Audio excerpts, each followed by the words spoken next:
Just going, well, we don't know how much cash you're going to need because we don't know where it's going to appraise. Right. And we're live. So today we're in Providence Title. We got Mary Jean here.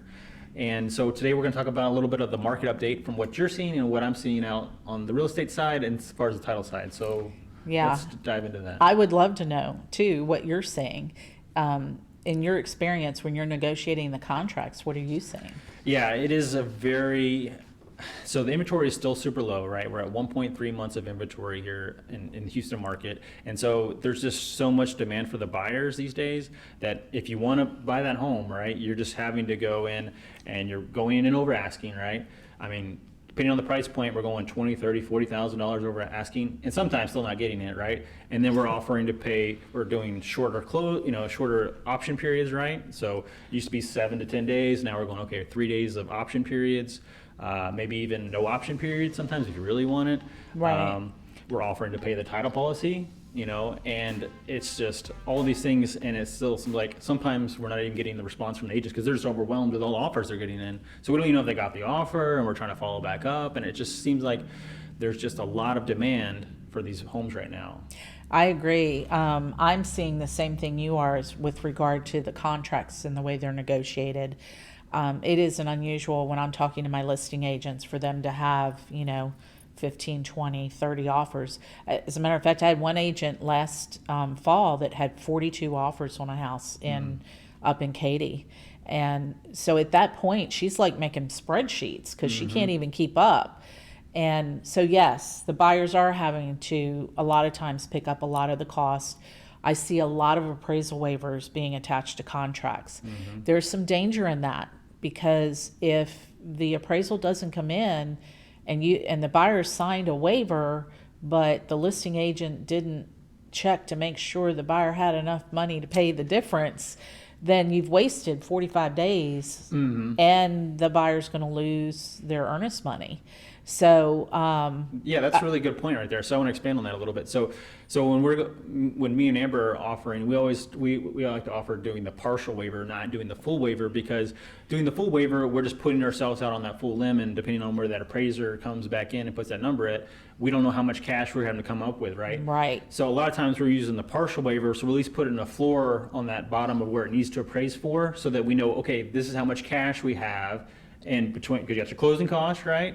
With all those fees and your down payment in there, Right. And then you're having to come up with this extra cash to make up the difference in case it doesn't appraise, right? So that's where we're trying to protect our buyers to say, okay, at least we know how much cash you're having to output right now, and not just going, well, we don't know how much cash you're going to need because we don't know where it's going to appraise. Right. And thank God you're protecting your buyers. I see a lot of agents out there that are, I hate to say it, but be choosy about who you choose as an agent, because if you're using your brother-in-law who only sells one house a year and he doesn't really know how to protect you, you could be losing your earnest money. So always research. And I can tell you the Giffords are good agents. Oh, they thank always you. I protect appreciate their that for that. customers.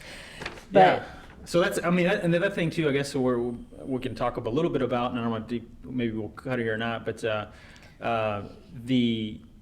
when I'm running these CMAs on these properties, trying to make sure that they are going to appraise, it's just been kind of crazy out there, and people are just all over the map. So make sure that whoever you're working with, if you're not working with us, make sure that your agent is running a CMA for you, so you kind of know where you got to, at least where that property should appraise for. You don't ever know what that appraiser is going to see or not for sure, but at least you know that you can be educated on that part of the running the CMA for your clients. So. yeah, one of the other things I would suggest too is that you really keep in touch with your loan officer. With the rates increasing the way they have been, where 3 months ago you may have been approved with no sweat at all, now you might be squeaking by because the rates have gone up and they haven't locked you. So always keep in touch with your loan officer. Make sure that you're still qualified with the rates going up, and if you can do a long-term lock, it might be worth paying for that long-term lock, just so that you can be assured that your payment's going to be where it needs to be. Yeah, that's really great information, yeah, because we had Sydney West last week, and she was talking about how the rates have been moving up, and that's how it is pushing some of those people out of where they were, their price point was maybe 600,000, but now they're going to have to move down to the 550 range right now. Right. The other thing that I'm seeing a lot of is the new loan programs that are coming out, which kind of resemble the old stated income programs, meaning the buyers don't have to really provide proof of their income. There's some danger in that because they're almost always adjustable rate loans, and that means your rate's going to adjust. And if the market's going up, that's a gamble. That's a real gamble. Bringing back the arms, that's not a good thing for the buyers. No, right? it is not. It is not. The other thing I've been seeing a lot of is, these folks that had to take COVID forbearance from their mortgage company. And now they've come out of forbearance, and what they're realizing is that only the principal and interest got tacked on to the end of their loan. And so for 2 years, the mortgage company's been paying their taxes and insurance, and now their escrow payments have doubled or sometimes 2.5 times. Wow. And they're freaking out because, that is huge. If you're paying normally $500 a month for your taxes and insurance, and now you're paying $1,000, it can really affect your monthly cash flow. So a lot of those folks are coming out of forbearance, and if they tacked all that principal and interest onto the end of their loan, they may not even have equity to do a cash out refinance, and they're having to search out a realtor to sell their house. Yeah, that's a good point right there, because we have a couple clients too of ours that are just, hey, we're going to just keep the house, they've been in forbearance, and they're just trying to okay, well, no worries, the bank's going to allow me to just push this to the end of it, or they're going to push me to a 40-year mortgage and they're dropping the rate, but they're not thinking about their escrow and taxes coming back due. No, and it is unfortunate because there's so many pieces to that mortgage puzzle, and you just have to ask the questions. And don't be afraid to ask the questions, because no question is stupid. You're not the professional, they are, and sometimes they're not telling you everything you need to know. So make sure you ask, what is going to happen to the taxes and insurance? If you're tacking that on to the end, if your taxes are $15,000 a year, that's $15,000 of equity that's going away in your property. And you need to understand that, because that's $15,000 more that you're paying over 40 years instead of, 30 years, because they just did a modification so you could stay in.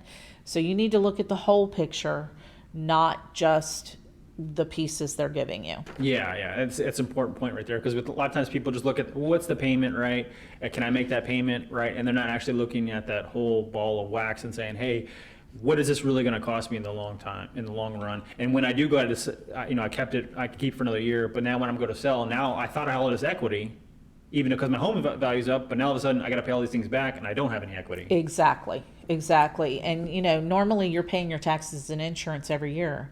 You're not paying a piece of it over 40 years. Yeah, you're paying it monthly, right? It can cost you a lot of money that way. That's for sure. Well, that's all a lot of great information. Is there anything else that you want to touch on? Or is that pretty much it? Those were the two items that I was and you already picked up on the negotiating part. That has been huge too. So. Well, thank you so much for that. So that's just why we have experts on here like Mary Jean at Providence Title, so that we can really just get our information across, and we always remember that knowledge is power. And yeah, I learn something new every day. I always have somebody, and sometimes it's a buyer that has brought up a point that I had never even thought about before, or a seller, and then I'm like, oh, maybe I should look into that. So that was fun. oh, that was so much fun. Always. Thanks to Providence Title and Mary Jean for being with us. So let's kind of go over some pro tips really quick, because I heard a few in your conversation with her. But one that I would like to add first and foremost, because I was in title, is choose your closing date wisely. The last day of the month at a title company, I mean, you can do it, but it's super stressful. You have to fund by the end of the day. Just be cognizant of the date you're choosing, because if you're worried about it, or if it's a tough deal, divorce situation, you don't want the last day of the month. That's the pro tip that I give. Yeah, and the other thing we talked about was making sure that you are using an agent that is actually looking out for your best interest and making sure you are protected and knows what they're doing and not just some part-timer, right? For sure. I heard Mary Jean talk about these waivers, and I'm sure you guys have heard of those with your agents. It can be really scary if you're doing a full waiver, which listen to your full-time agent. What else? Also, she talked about making sure you're keeping updated with your loan officer because rates are changing and they are climbing the fastest they've ever risen in the last 30 years, right? So rates are climbing really fast lately. So make sure if you can lock in, go ahead and do that, and at least know you get protected, or just keep in touch with them. For sure, that's a good one. So, and if you're divorcing, which is why you're looking at My Divorce Real Estate, it's really important to be upfront and honest, to do that title search to make sure there's not a clouded title, so we don't have that scary story that she talked about, which was about the biggest one you could probably have. And that's probably just one story out of thousands, right? Thousands for sure, and we hear them every day. Yeah, Probably we every get a week phone and- call at least every week about something or other. So. Last and certainly not least, don't be afraid to ask questions to all of your experts. You have to learn, you have to look at not just the picture right now, but the long term, which is what we always talk about at the Gifford Group. You need to be understanding what's going on and look at the big picture, which is why we always provide the action plan. Exactly. So you want to surround yourself with those experts. When you come with the Gifford Group, we have built that team around us to make sure that we have the smarter people in the room around us. Like Mary Jean. Very good. Thanks so much for watching, and as always, we're here to bring you real life experiences to all your real estate needs.